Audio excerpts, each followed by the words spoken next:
आज का दिन बड़ा अहम है, लेकिन मैं आपसे जानना चाहूँगा कि एक अहम कम्युनिटी के रिप्रेजेंटेटिव की हैसियत से आपके ख्यालात क्या हैं आज के दिन के हवाले से और जनरली इस टॉपिक के हवाले से, ताकि हम उसको गुफ्तगू के स्टार्ट का मौजू बनाएं। जी गो अहेड। पहले तो आपका शुक्रिया तलिब साहब कि आप लोगों ने हमें यहाँ पे दावत दी, और हमारे तो यही है कि आज के दिन के हवाले से रिसेंटली हमारा बाबा गुरु नानक का जन्म दिन भी गुजरा है और आगे क्रिसमस भी आ रहा है। तो इसी तरह जितने भी त्यौहार हैं पाकिस्तान में हम बहुत अच्छी तरह करते हैं और निभाते हैं, और हमारी हुकूमती गवर्नमेंट पाकिस्तान जो है हमें बहुत लोग भी इर्द गिर्द के शिरकत करते हैं, जरा वो भी बताएं। क्या आपको लगता है कि सिर्फ आप अकेले ही त्यौहार मना रहे हैं? नहीं, या लोग भी आपके साथ शिरकत कर रहे हैं? ये बड़ा अहम है। अगर आप देखें जो बाबा गुरु नानक का जो जन्मदिन होता है, यहाँ पे एक सिर्फ सिख कम्युनिटी उसको नहीं मानती, बल्कि क्रिश्चियन भाई भी आते हैं वहाँ पे, हिंदू बरादरी भी बहुत आती है, और जितने भी यूरोप से आते हैं तो वो बहुत अच्छी तरह सेलिब्रेट करते हैं। सरफराज सदरा इसके ऊपर आइए। द बिग डे क्रिसमस तो हम बहुत अच्छे तरीके से मनाई जाती है, कम से कम हमें ही ऐसे लगता है, but we want to hear it from you कि इस दिन के हवाले से आपको क्या लगता है? लोगों की शिरकत, association with another religion, a great religion at that, जिसको माने बगैर हमारा अपना रिलीजन और फेथ कंप्लीट नहीं होता, जरा बताइएगा योर थॉट्स। सबसे पहले तो मैं, जैसा आपने फरमाया कि इस्लाम में भी क्रिश्चियनिटी की बहुत अहमियत है, और ये जो क्रिसमस है ये हम यीशु मसीह की पैदाइश का मनाते हैं। और ना सिर्फ ये बाइबल मुक़द्दस में बल्कि कुरान मजीद में भी तफसीलन मौजूद है। सूरह अल इमरान और सूरह मरियम में बड़ी तफसील के साथ बताया गया कि किस तरह आपने एक कंवारी से जन्म लिया और आप इस दुनिया में आए, और जब आप तशरीफ़ लाए, आपके पैदाइश हुई, तो उस वक़्त बाइबल मुक़द्दस के मुताबिक बिलखुसूस हज़रत लूका इंजील बाब मुताबिक हज़रत लूका फ़रिश्तों ने उस वक़्त जो नगमा गाया था वो ये था कि आलम बाला पर खुदा को जलाल और ज़मीन पर नेक नीयत आदमियों के लिए सलामती। अमन का प्रचार उसी वक्त शुरू हो गया था, लेकिन बात वो थी कि नेक नीयत आदमियों के लिए सलामती, ये भी हमें थोड़ा सा देखना पड़ता है।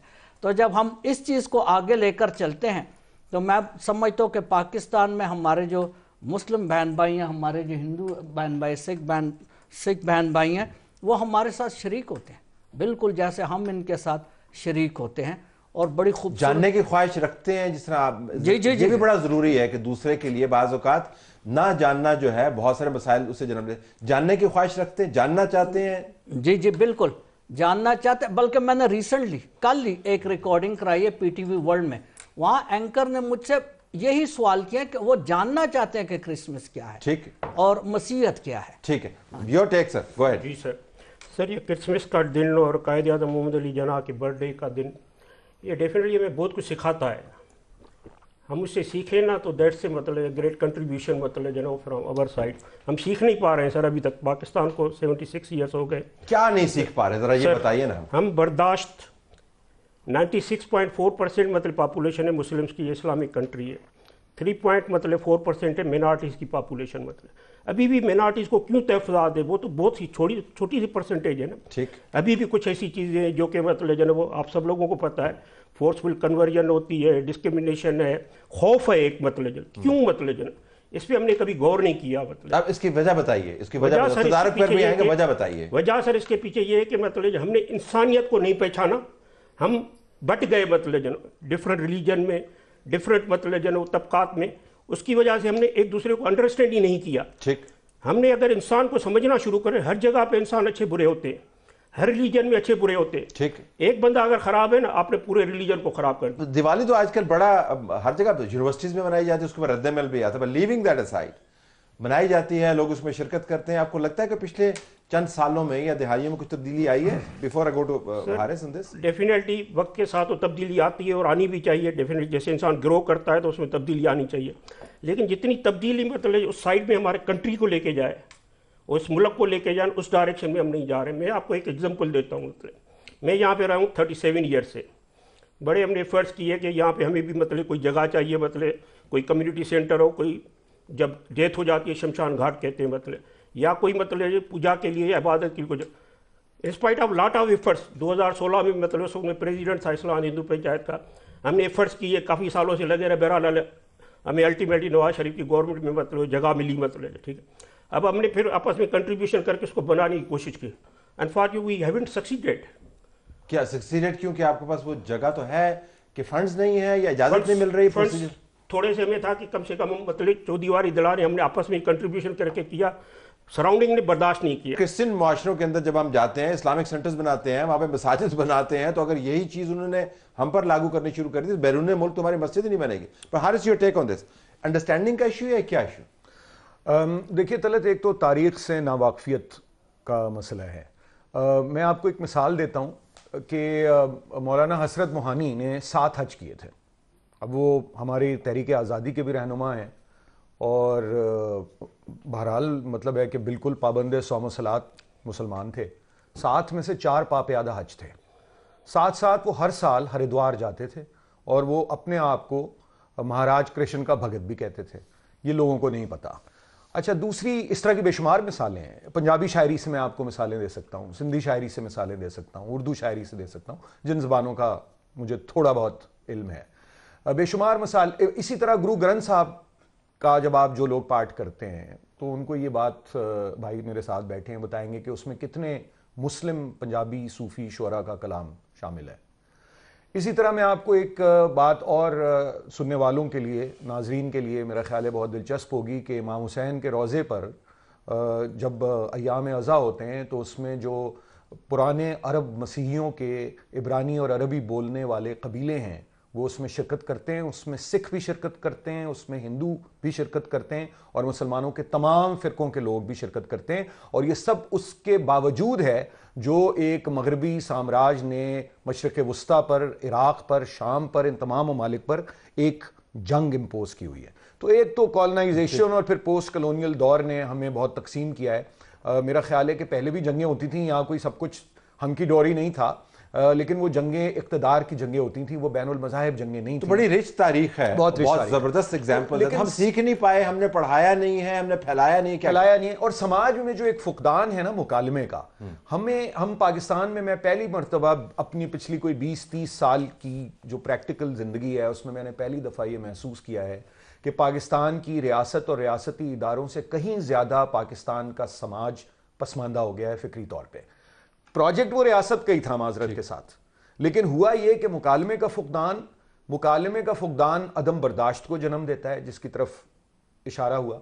अदम बर्दाश्त तशद्दुद को जन्म देती है और तशद्दुद फुल स्केल टेररिज्म, दहशतगर्दी में कन्वर्ट हो जाता है। ये ट्रेजेक्ट्री आपने देखी है और इस वक्त सबसे ज्यादा जरूरत हमें अपने समाजी रवैयों और फिक्री रवैयों को तब्दील करने, जिसका आगाज होगा जब हम एक दूसरे के बारे में जानना शुरू करेंगे और उनको मानना शुरू कर देंगे कि सब कुछ जो है, सब मजहब जो है इंसानियत का प्रचार करते हैं। Floor is yours. जरा बताइए ना, हम तो कायद आज़म की तकरीर का बड़ा जिक्र करते हैं, लेकिन आपने हमें हैरान कुन हकीकत बताई कि जो उर्दू की तकरीर हम कायद आज़म की 11 अगस्त की जो यूट्यूब पे पढ़ी है, जो यूट्यूब पर पढ़ी है और आप आज के दिन के हवाले से उसको सुनते भी होंगे, उनकी एक तो उनका आवाज़ नहीं है। वो आवाज़ किनकी है सोलंकी साहब? मेरी मालूमात के मुताबिक मेरे दोस्त मरहूम इमरान असलम की आवाज़ है। उनको ये कुदरत थी कि वो मुख्तलिफ आवाज़ें निकाल सकते थे। एक ज़माने में उनको कास्ट भी किया गया था जिन्ना साहब की फिल्म के लिए, लेकिन वो तो ओरिजिनल तकरीर जो है जिसके अंदर माइनॉरिटीज़ के तहफ़्फ़ुज़ का जिक्र किया गया, तमाम पाकिस्तानियों का जिक्र किया गया, बिला तफरीक मजहब के अपने अपने इबादत गाहों में जाने के हकूक़ का जिक्र किया गया, वो तो अंग्रेजी में आपने फरमाया। जी, वो 11 अगस्त 1947 को कराची की तकरीर है।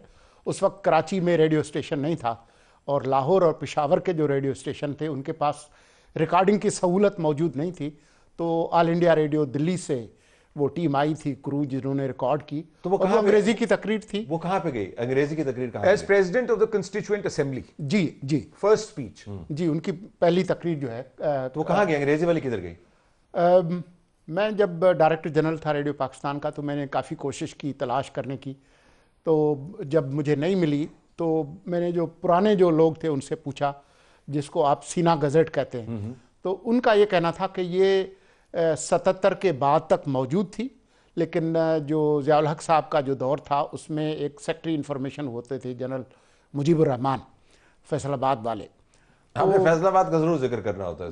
जी फैसलाबाद का कुछ सुनिए, फैसलाबाद से अच्छे लोग भी हैं। लायलपुर का करना चाहिए। हाँ, लायलपुर जी ठीक है।